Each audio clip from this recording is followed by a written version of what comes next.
Isang miyembro ng Communist Terrorist Group ang kusang nagbalik loob sa pamahalaan matapos ang ilang taong pakikibaka sa Barangay Garden, Eastern Samar.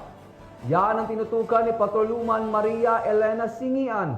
Voluntaryong nagbalik loob sa pamahalaan ng isang miyembro ng Communist Terrorist Group sa Barangay Garden, Arteche, Eastern Samar. Ang pagbabalik loob ay resulta ng matagumpay na panawagan at pagsisikap ng mga tauhan ng 801st Maneuver Company Regional Mobile Force Battalion 8 kasamang Provincial Intelligence Team Northern Samar at Regional Intelligence Unit 8. Samantala, nakatanggap naman ang nagbalik loob ng agarang tulong pinansyal at food packs mula sa mga kapulisan. Ang nasabing surrendery ay nasa kustodiya ng 801st Maneuver Company MFB-8 para sa kanyang pagsasailalim sa programa ng ating gobyerno na Enhanced Comprehensive Local Integration Program o ECLIP. Muling hinimok ng pambansang pulisya ang iba pang mga miyembro at taga-suporta ng CTGs na iwaksina ang maling ideolohiya at magbalik loob sa ating gobyerno upang mamuhay ng payapa kasama ang kanilang mga mahal sa buhay.